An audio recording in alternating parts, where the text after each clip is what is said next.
Morning all the students. ये 10th CBSE science के अगला जो टॉपिक है वो है रिफ्लेक्शन ऑफ लाइट। तो रिफ्लेक्शन ऑफ लाइट के बारे में अपन पढ़ते हैं। सबसे पहले तो डेफिनेशन सुनिए, यहाँ क्या कहती है। The process of sending back, देखिए ढंग से सुनिए। The process of sending back of the light raise which fall on the surface of object is called reflection of light।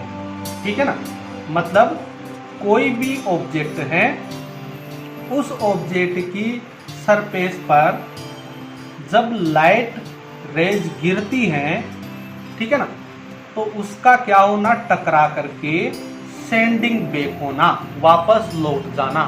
ठीक है ना, इसको क्या करते हैं, रिफ्लेक्शन ऑफ लाइट करते हैं। दोबारा से सुनिए डेफिनेशन को। The process of sending back, यानी कि लाइट का वापस लौटना, ठीक है ना, of the light rays which fall on the surface of object is called reflection. यानी कि जब कोई भी लाइट रेज, ठीक है, लाइट रेज किसी भी ऑब्जेक्ट की सरफेस पर गिरती है तो उसका वापस टकरा करके लौटना, ठीक है ना, क्या कहलाता है, रिफ्लेक्शन ऑफ लाइट कहलाता है। ठीक, the surface of an object which during sending back of the light raise is called reflective surface और मिरर। और जिस मतलब कि जो सरफेस लाइट रेज को, जो आने वाली जो लाइट रेज होती है, जो गिरती हैं इसके ऊपर, उसको वापस सेंडिंग बैक करती हैं, उस सरफेस को क्या करते हैं, रिफ्लेक्टिव सरफेस करते हैं। क्या कहते हैं इसको, रिफ्लेक्टिव सरफेस करते हैं, या इसको क्या है कि मिरर करते हैं। क्या कहते हैं इसको, मिरर। रिफ्लेक्टिव सरफेस करते हैं इसको, क्या कहते हैं इसको, रिफ्लेक्टिव सरफेस या मिरर करते हैं। ठीक है ना, मतलब कि लाइट जिस सरफेस पर गिरेगी और जिसके कारण वो टकरा करके वापस चली जाएगी, उस सरफेस को अपन क्या करते हैं, रिफ्लेक्टिव सरफेस या मिरर करते हैं। ठीक है, अभी मिरर होते क्या है ये आपको देखना है। ओके, सबसे पहले अपन मिरर देख लेते हैं। मिरर, ठीक, तो मिरर क्या होते हैं, ये मिरर एक तरीके से शाइनिंग सरफेस होते हैं of an object and glass. कोई भी ऑब्जेक्ट हो, ठीक है ना, ऑब्जेक्ट हो या ग्लास हो, ठीक है ना, उसकी क्या है कि शाइनिंग सरफेस है ये, ठीक है ना, shining surface. Okay, the opposite side of coating by the polished colour of silver substance और सॉल्यूशन इज कॉल्ड मिरर। मतलब सिंपल सी बातें हैं कि ग्लास और ऑब्जेक्ट की जो शाइनिंग सरफेस हैं, इसको क्या करते हैं अपन, मिरर करते हैं। ठीक है ना, और जिनकी क्या है कि मतलब अब अपन ग्लास के ऊपर बात करें तो जैसे अभी ये ग्लास है, तो अब इसको मिरर कब कहेंगे अपन, ग्लास को, कि मतलब क्या है कि जिसकी अपोजिट साइड, दूसरी वाली जो साइड होती है वो एक तरीके से कोटिंग रहती है, पॉलिश्ड, ठीक है ना, पॉलिश्ड रहती है। किसके द्वारा, ये सिल्वर सब्सटेंस के द्वारा। किसके द्वारा, सिल्वर सब्सटेंस, ठीक है ना, सिल्वर सब्सटेंस या सिल्वर सब्सटेंस का सॉल्यूशन, ठीक है ना, उसके द्वारा, ठीक है ना, कोटिंग रहती है। तो ऐसी चमकीली, ऐसी जो शाइनिंग सरफेस जो रहेगी, उस शाइनिंग सरफेस को अपन क्या कहेंगे, उसको कहेंगे अपन मिरर। समझने का प्रयास करना, मतलब ये कांच है जिसमें आप अपना मुंह देखते हो, रोज देखते हैं ना, सुबह सुबह नहाते हैं और नहा करके कंघी करते हैं अपन, उसमें अपना चेहरा देखते हैं ना, तो उसमें क्या है कि आप खुद देखना, उस ग्लास के एक तरफ की जो सरफेस होती है ना, वो तो क्या है कि पॉलिश्ड रहती है, और दूसरी वाली जो सरफेस होती है वो क्या है कि शाइनिंग सरफेस होती है।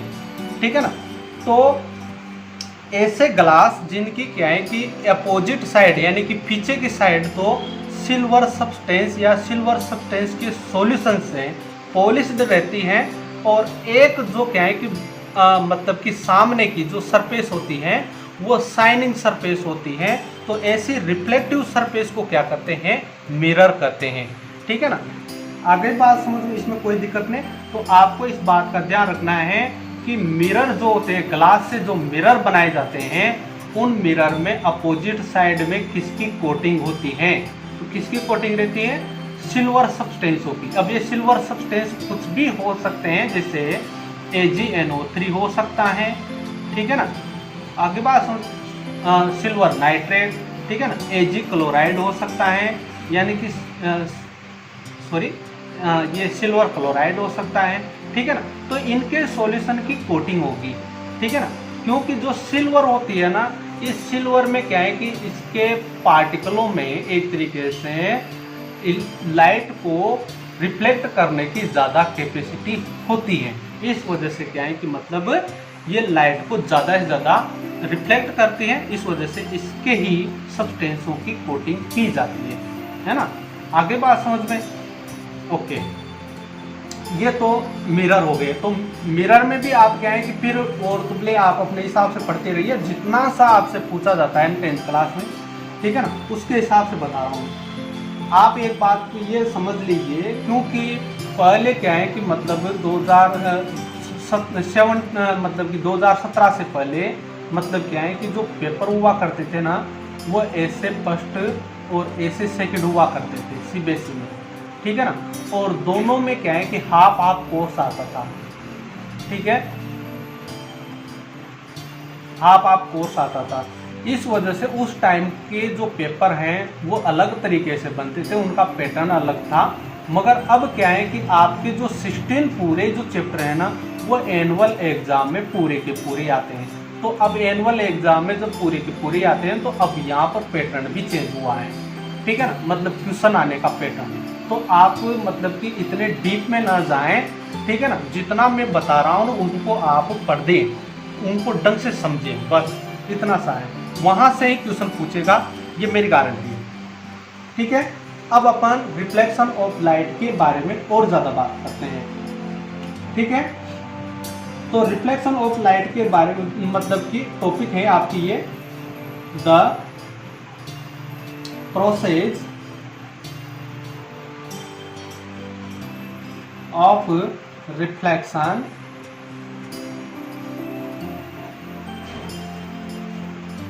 ऑफ लाइट, ठीक है, इसका प्रोसेस। तो डेफिनेशन तो आपने सुन ही ली, समझ ही ली, ठीक है ना। डेफिनेशन क्या थी रिफ्लेक्शन की, the sending back of light rays when fall on the reflective surface, ठीक है ना। जब वो किसी भी रिफ्लेक्टिव सरफेस पर गिरती है, तो उसका क्या है कि एक तरीके से रिफ्लेक्ट होकर के वापस क्या होना, सेंडिंग बैक होना। इसको अपन क्या करते हैं, रिफ्लेक्शन ऑफ लाइट करते हैं, ठीक है, ओके। अब प्रोसेस देखते हैं इसका, ठीक है ना। तो ये इस तरीके से रिफ्लेक्शन होता है, ये तो आपने डेफिनेशन पढ़ ली। अब इसमें क्या क्या है, इसमें आपको ध्यान देना। ये तो है जिससे सेंडिंग बैक हो रही है ना, इसको तो कहते हैं अपन रिफ्लेक्टिव सरफेस। क्या कहते हैं इसको, रिफ्लेक्टिव सरफेस, ठीक है ना। आगे बात समझ, इसको क्या कहते हैं, रिफ्लेक्टिव सरफेस कहते हैं। जो लाइट किसी भी ऑब्जेक्ट, इससे क्या है कि सोर्सेज से आती है और इसके ऊपर गिरती है, ठीक है ना, उस लाइट को कहते हैं अपन, उस रेज को कहते हैं अपन इंसिडेंट रेज। क्या कहते हैं, इंसिडेंट रेज, ठीक है। और रिफ्लेक्ट होने के बाद टकरा करके वापस जाती है, तो ऐसी रेज को अपन क्या कहते हैं, जो टकरा करके वापस जाती है, इस रेज को अपन कहते हैं रिफ्लेक्टेड रेज।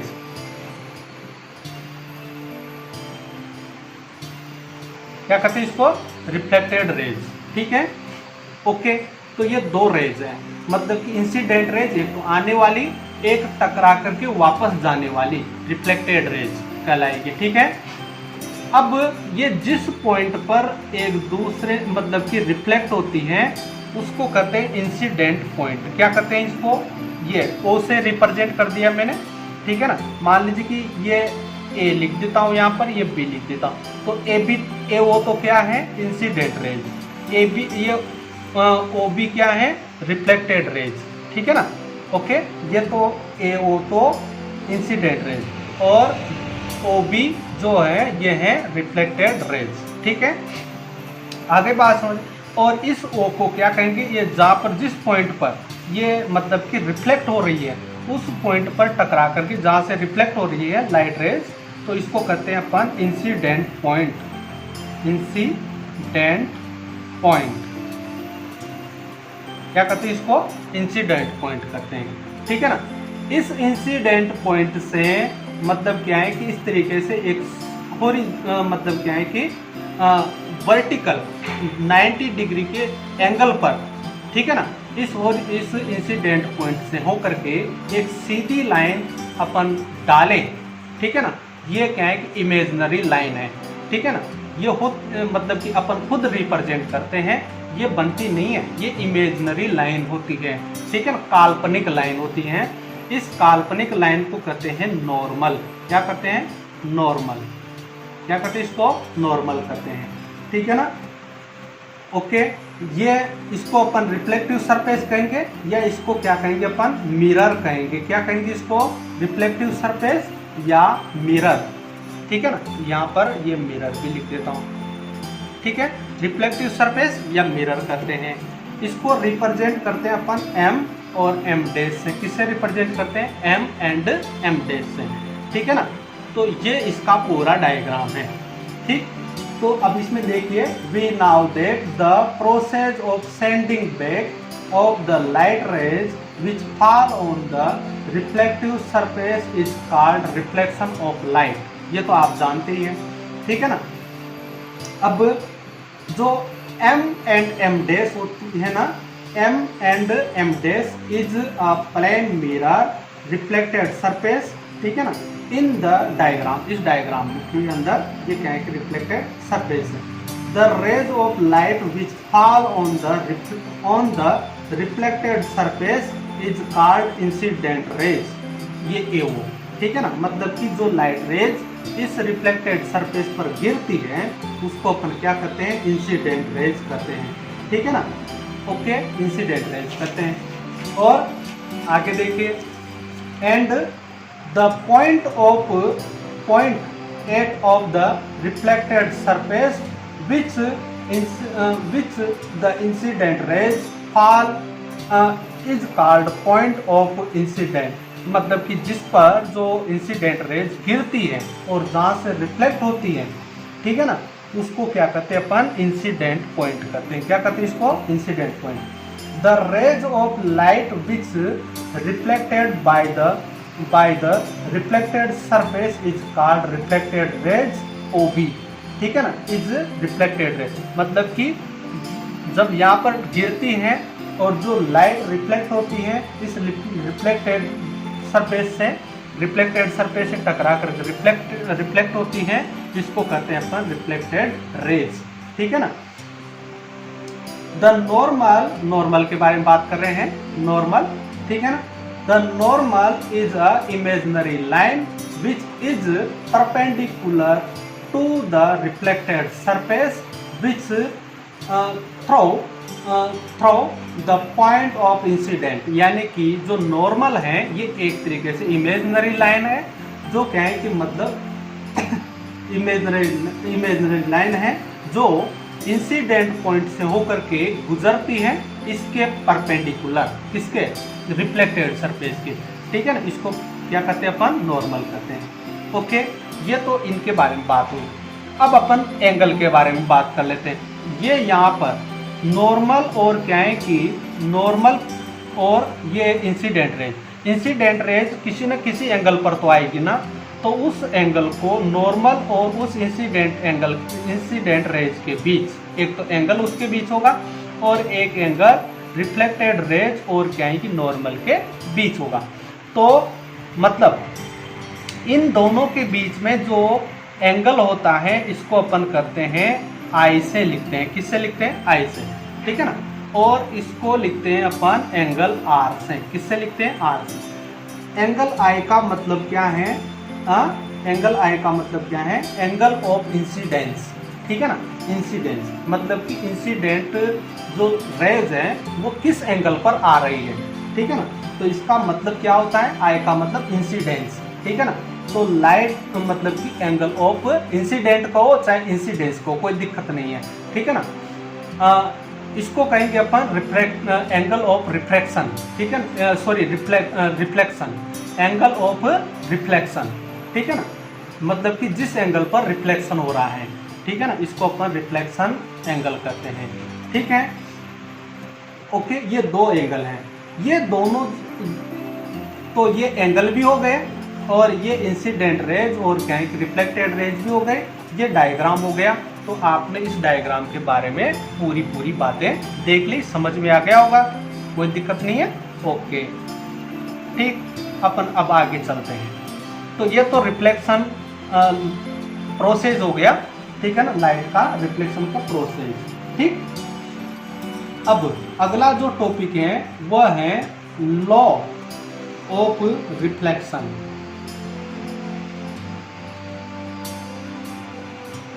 ठीक है ना। हिंदी में क्या कहते हैं रिफ्लेक्शन को, हिंदी में कहते हैं इसको परावर्तन। क्या कहते हैं इसको, परावर्तन, ठीक है ना। अब ये क्या है, परावर्तन के नियम, क्या है, प्रकाश परावर्तन के नियम, ठीक है ना, परावर्तन के नियम, ठीक है ना, लॉ ऑफ रिफ्लेक्शन, ठीक है ना। 3 लॉ हैं। पहला लॉ, ध्यान से सुनना, अब ये लॉ इंपोर्टेड है, ठीक है ना। अगर ये लॉ समझ में नहीं आए ना तो फिर आगे की पूरी ये दोनों चैप्टर ऐसे उड़ेंगे फिर। हाँ, इस बात को ध्यान दे लेना। फर्स्ट लॉ, ठीक है, इन लॉ को एग्जाम में नहीं पूछा जाएगा, मगर इन लॉ से क्वेश्चन आएगा। और जो क्वेश्चन आएंगे ना, वो क्वेश्चन आपके क्या है कि मतलब जो भी लॉ हैं उनसे ही एक्सप्लेन किए जाएंगे। इस वजह से आप लॉ को ढंग से देखिए। ऐसा कोई नहीं पूछेगा कि लॉ ऑफ रिफ्लेक्शन तीनों लॉ लिखिए, ऐसा कोई नहीं पूछेगा, मगर जो क्वेश्चन देगा ना वो इन लॉ के थ्रू ही एक्सप्लेन किया जाएगा। फर्स्ट लॉ, ठीक है ना। और इस फर्स्ट लॉ को अपन क्या है कि लॉ ऑफ पोजीशन भी कहते हैं, ठीक है ना। लॉ ऑफ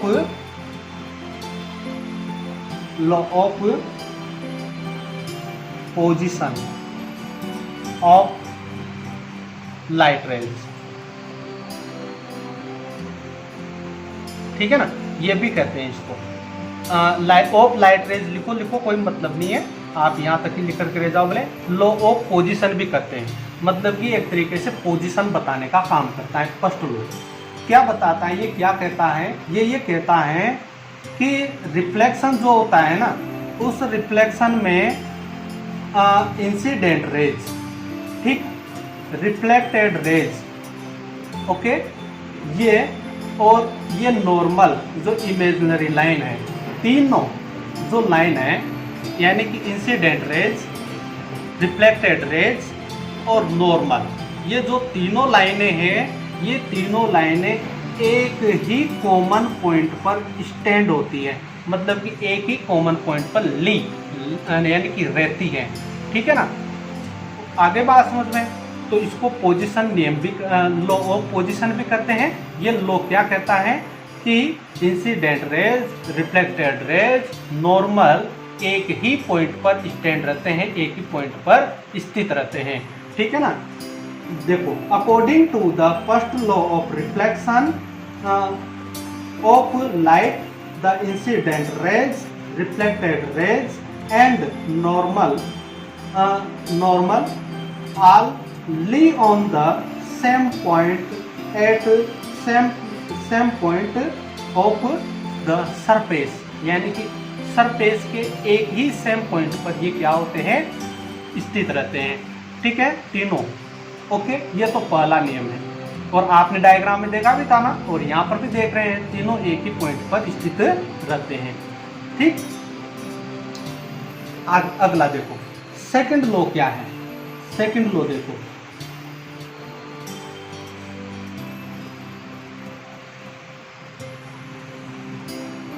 इसको लॉ ऑफ एंगल भी कहते हैं। सेकंड लॉ को क्या कहते हैं, लॉ ऑफ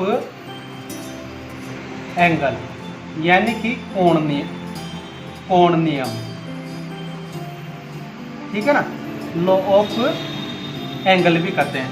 सेकंड लॉ तो वो तो न्यूमेरिक चल रहे हैं, फर्स्ट सेकंड लॉ, मगर इनके दूसरे नाम भी हैं, ठीक है ना। इसको अपन क्या कहते हैं, लॉ ऑफ एंगल भी कहते हैं, ठीक है ना।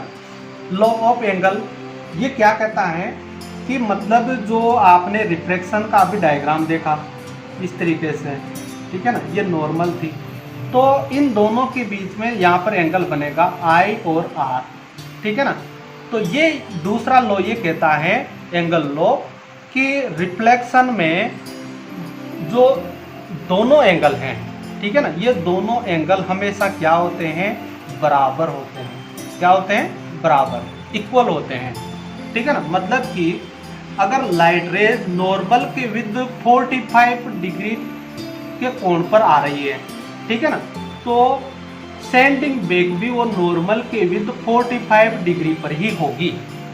आई बात समझ में, मतलब नॉर्मल के विद अगर कोई भी इंसिडेंट रेज 45 डिग्री के एंगल पर आ रही है सपोज, तो रिफ्लेक्शन होने के बाद भी जो रिफ्लेक्टेड रेज है वो नॉर्मल के विद 45 डिग्री के एंगल पर ही रिफ्लेक्ट होगी, ठीक है ना।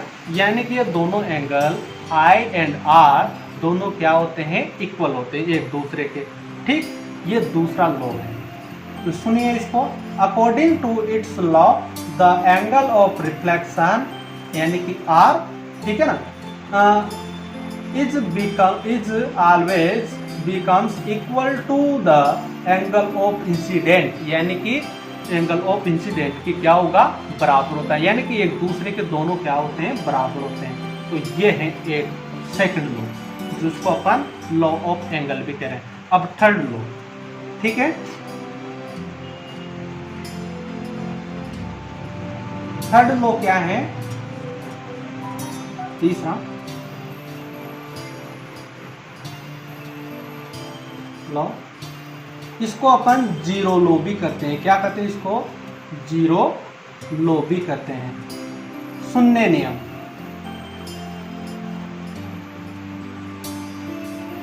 ठीक है ना, जीरो लॉ भी करते हैं। ये क्या है, पहले सुनिए इसको।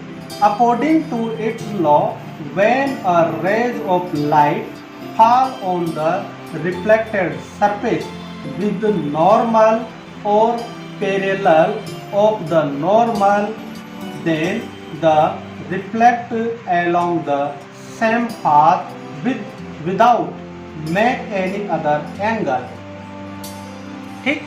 समझो इसको, मतलब ये क्या कह रहा है, तीसरा लॉ ये कह रहा है कि जब लाइट रेज अगर मान लीजिए कि नॉर्मल के विद आती हैं लाइट रेज, ठीक है, ये नॉर्मल है। अब लाइट रेज भी क्या है कि इस तरीके से नॉर्मल की विधि आ रही है, ठीक, या इस नॉर्मल के पैरेलल आ रही है, ठीक है ना, इस नॉर्मल के पैरेलल आ रही है। तो जो लाइट रेज आ रही है तो आने वाली तो इंसिडेंट, तो ये जो रिफ्लेक्ट होगी ना, ये रिफ्लेक्ट भी वापस इसी एंगल पर होगी, ठीक है ना, मतलब उसी पाथ पर होगी, वापस सेंडिंग बेस किस पाथ पर होगी, वापस उसी पाथ पर, मतलब बिना कोई एंगल बने हुए कोई एंगल नहीं बनेगा दोनों के बीच में, रिफ्लेक्टेड रेज और इंसिडेंट रेज के बीच में कोई एंगल नहीं बनेगा। यानी कि यहाँ पर एंगल जो होगा ना वो क्या होगा, जीरो होगा, ठीक है ना। इसीलिए तो इसको क्या कहते हैं, जीरो लॉ कहते हैं। मतलब कि जब भी कोई भी लाइट इंसिडेंट रेज नॉर्मल के विद या नॉर्मल के पैरेलल अगर फॉल होती है किसी भी मतलब कि रिफ्लेक्टेड सरफेस पर, तो रिफ्लेक्शन के बाद रिफ्लेक्टेड जो रेज हैं वो वापस उसी पाथ पर क्या हो जाती है, रिटर्न हो जाती हैं या सेंडिंग बैक हो जाती है without make a angle, any angle, कोई भी एंगल बनाए बगैर, ठीक है ना, क्या हो जाती है, सेंडिंग बैक हो जाएगी। तो इसको कहते हैं अपन जीरो लॉ। तो ये तीनों लॉ समझ में आ गए। पहला तो कि मतलब कि incident rays, reflected raise, normal किसी एक ही पॉइंट पर स्टैंड होंगे। दूसरा नॉर्मल, ये क्या है कि इंसिडेंट रेज और नॉर्मल के बीच बना हुआ एंगल रिफ्लेक्टेड रेज और नॉर्मल के बीच बने हुए एंगल के बराबर होता है, ठीक है ना। और तीसरा लॉ जिसको अपन जीरो लॉ कहते हैं, मतलब क्या है कि नॉर्मल के विद या नॉर्मल के पैरेलल अगर कोई भी लाइट रेज फॉल होती है इसके ऊपर रिफ्लेक्टेड सरफेस पर, तो वो वापस सेंडिंग बैक उसी एंगल पर हो जा, मतलब कि उसी पाथ पर हो जाती है विदाउट मेक एनी एंगल, किसी एंगल को बनाए बगैर, ठीक है ना। ओके, यानी कि नॉर्मल के विद, अब ऐसा क्यों होता है इसको भी एक्सप्लेन करना पड़ेगा आपको, ये यहाँ से क्वेश्चन पूछे जाएंगे, ठीक है ना। तो ऐसा क्यों होता है, ऐसा इसलिए होता है, देखो लाइट रेज आ रही है ना, ये लाइट रेज नॉर्मल के विद आ रही है, तो नॉर्मल के विद आ रही है, तो यहाँ पर यानी कि लाइट रेज और नॉर्मल के बीच, ठीक है ना, कोई भी एंगल नहीं बन रहा है, यानी कि दोनों के बीच एंगल कौन सा है, जीरो। तो रिफ्लेक्शन होने के बाद भी तो जीरो ही रहेगा ना, ठीक है, क्योंकि आप सेकंड लॉ में पढ़ चुके हैं। सेकंड लॉ में क्या पढ़ा है कि एंगल आर, एंगल आई और एंगल आर एक दूसरे के क्या होते हैं, इक्वल होते हैं, ठीक है ना। तो 0 डिग्री के एंगल पर आई है नॉर्मल की विद, तो 0 डिग्री के एंगल पर ही वापस रिफ्लेक्ट होगी, ठीक है ना। ओके, क्यों, क्योंकि सेकंड लॉ ये कहता है कि एंगल आई और एंगल आर क्या होता है, बराबर होता है। तो आते वक्त पर भी इस इंसिडेंट रेज ने नॉर्मल के साथ कोई एंगल नहीं बनाया, ठीक है ना, यानी कि 0 डिग्री का एंगल था, तो रिफ्लेक्ट होने के बाद भी वो 0 डिग्री के एंगल पर ही रिफ्लेक्ट होगी, कोई अदर एंगल बनाए बगैर, ठीक है ना। तो जब 0 डिग्री के एंगल पर ही रिफ्लेक्ट होगी तो सेम पाथ पर ही वापस जाएगी, ठीक है। ओके, तो ये तो आपके तीनों लॉ हो गए, ठीक है ना। अब अपन अगला जो टॉपिक है आपके लाइट में वो है स्फेरिकल मिरर।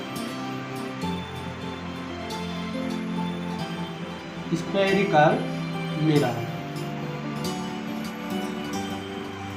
स्फेरिकल मिरर होते क्या है ये कि अब मिरर क्या होते हैं वो तो आपने ध्यान है ना। अब ये स्फेरिकल मिरर क्या होते हैं ये ध्यान दीजिए, मेरी बात सुनना। मैं पहले आपको डायरेक्ट इधर की तरफ डेफिनेशनों में न ले जा करके और इधर समझा देता हूँ। मान लीजिए कि स्फेरिकल का मतलब एक गोलाकार, ठीक है ना, गोल टाइप के, है ना। स्फेरिकल का अर्थ ये होता है। मिरर का मतलब मिरर आप जान चुके हैं, ठीक है ना। ओके, मिरर क्या होते हैं कि किसी भी ग्लास के टुकड़े हैं जिसके ऊपर एक साइड पर पॉलिश की हुई है और दूसरी साइड क्या है, शाइनिंग है, उसको अपन मिरर कहते हैं। अब स्फेरिकल मिरर मतलब कि एक तरीके से गोलीयकार, गोलाकार मिरर को अपन स्फेरिकल मिरर कहें। ये तो क्या है कि प्लेन मिरर है। अब इसको अपन इस तरीके से कर दें, गोल टाइप कर दें, है ना, और एक सरफेस को अपन क्या कर दें, इस तरीके से पॉलिश कर दें, तो गोल टाइप बन गए। तो ऐसे मिरर क्या कहलाएंगे, स्फेरिकल मिरर कहलाएंगे, ठीक है ना। तो आप एक एक वर्ड को समझो। पहले तो मिरर क्या है कि किसी भी ग्लास का पीस जिसके एक साइड पर, अपोजिट साइड पर क्या है कि पॉलिश हो रही है, ठीक है ना। ओके, और दूसरी साइड क्या है, उसकी शाइनिंग यानी कि रिफ्लेक्टेड सरफेस है, ठीक है ना। ओके, दूसरी साइड और एक दूसरी अपोजिट साइड पर पॉलिश हो रही है, ठीक है ना। तो ये तो है मिरर। अब स्फेरिकल होता है मतलब गोलकार, है ना, गोल टाइप में। तो गोल टाइप में अपन इसको एक तरीके से गोल टाइप में कर दें, तो ये क्या बन गया, स्फेरिकल मिरर, ठीक है ना। तो दोनों को आप अलग अलग समझ करके फिर दोनों को साथ में लें, ठीक है ना। अब ये कैसे होते हैं, कैसे बनाए जाते हैं, उनका बात ध्यान दो कि ये बनाए कैसे जाते हैं। ये कोई भी एक ग्लास है गोलकार, ठीक है ना, गोलाकार क्या है, एक ग्लास। अब इस ग्लास को अपन ने मान लीजिए कि यहाँ से इस तरीके से काट लिया, काटने पर क्या हो गया, ये अलग हो गया ना, ये इस तरीके से अलग हो गया, ठीक, अलग हो गया, है ना। इसी का पार्ट था ये अलग हो गया, है ना। अब इस ग्लास के अपन क्या करेंगे, इस ग्लास के अपन इधर की तरफ एक तरफ कोटिंग करेंगे, पॉलिश करेंगे, है ना। एक तरफ इधर की तरफ कर दिया मान लो, है ना। अपन चाहे तो इधर की तरफ भी कर सकते हैं, यूं देखो, ठीक है ना, इधर की तरफ भी कर सकते हैं, है ना। तो इधर की तरफ भी कर सकते हैं और इधर की तरफ, उधर की तरफ भी कर सकते हैं। यानी कि उभरी हुई जो साइड है ना उधर की तरफ भी कर सकते हैं, और बेंट इन जो साइड है इसमें भी कर सकते हैं, ठीक है ना। अगर आपने मान लीजिए कि इस तरह जो बुल्गिंग आउट जो सरफेस है, बुल्गिंग आउट का मतलब उभरी हुई साइड जो है उस पर आपने कोटिंग की, ठीक है ना, और अंदर वाली साइड बेंट इन जो साइड है इसको आपने मतलब क्या है कि रिफ्लेक्टेड साइड की फॉर्म में रखा, मतलब कि चमकीली फॉर्म में। तो ऐसा जो मिरर बनेगा, इस मिरर को अपन कहेंगे, क्या कहेंगे इसको, कॉनकेव मिरर कहेंगे। क्या कहेंगे, कॉनकेव। क्या कहेंगे इसको, कॉनकेव। ये दो टाइप के होते हैं, ठीक है ना। आगे बात समझ, तो ऐसे मिरर को अपन क्या कहेंगे, कॉनकेव मिरर कहेंगे। ऐसे मिरर जिसमें अपन ने क्या किया है, पॉलिश की है बेंट इन साइड में, बेंट इन यानी कि अंदर वाली साइड में, बेंट इन साइड में। बुल्गिंग आउटसाइड को अपन क्या किया है, बुल्गिंग आउटसाइड को अपन ने एक तरीके से शाइनिंग सरफेस के फॉर्म में रखा है, रिफ्लेक्टेड सरफेस के फॉर्म में रखा है। तो ये है रिफ्लेक्टेड सरफेस इसके लिए तो, और इसके लिए रिफ्लेक्टेड सरफेस ये है, ठीक है ना। तो जिनके उभरी हुई साइड एक तरीके से रिफ्लेक्टेड होती है उनको कहते हैं कॉन्वेक्स मिरर। क्या कहते हैं इनको, कॉन्वेक्स मिरर। क्या कहते हैं, कॉन्वेक्स मिरर, ठीक है। तो ये दो मिरर होते हैं। तो स्फेरिकल मिरर आपको मैंने समझाया पहले, ठीक है ना। फिर स्फेरिकल मिरर को बनाते कैसे हैं वो आपको मैंने बताया। किसी भी पीस को काट करके उसको निकाल करके उससे मिरर बनाएंगे। ग्लास के कोई भी गोलकार स्फेरिकल ग्लास है उसका टुकड़ा काट करके उसके अपन पॉलिश करके मिरर बनाएंगे। पॉलिश अपन किसी भी साइड पर कर सकते हैं, आपके पास में दो साइड हैं। अगर आप बुल्गिंग आउटसाइड पर पॉलिश करेंगे और बेंट इनसाइड को अगर मान लीजिए कि आप किस फॉर्म में रखेंगे, रिफ्लेक्टेड सरफेस के फॉर्म में रखेंगे, तो वो कहलाएगा मिरर कॉनकेव मिरर। क्या कहलाएगा, कॉनकेव मिरर। और ऐसा मिरर जिसमें अपन ने क्या किया है, दूसरी साइड बेंट इन साइड पर तो पॉलिश किया है और बुल्गिंग आउट को अपन ने खुला छोड़ा है, तो उसको कहेंगे अपन कॉन्वेक्स मिरर। क्या कहेंगे इसको, कॉन्वेक्स मिरर। ये दो टाइप होते हैं। तो ये तो इस तरीके से मिरर बनाए जाते हैं, है ना। तो स्फेरिकल मिरर क्या है, the spherical mirror is that mirror whose reflective surface is that part of a hollow surface hollow sphere of glass या स्फेरिकल ग्लास, ठीक है ना। The spherical mirror are two type, ठीक है ना। इनके बारे में अपन बात आगे नेक्स्ट वीडियो में करेंगे। Thank you. यहाँ तक समझ में आ गया होगा आपके, ओके।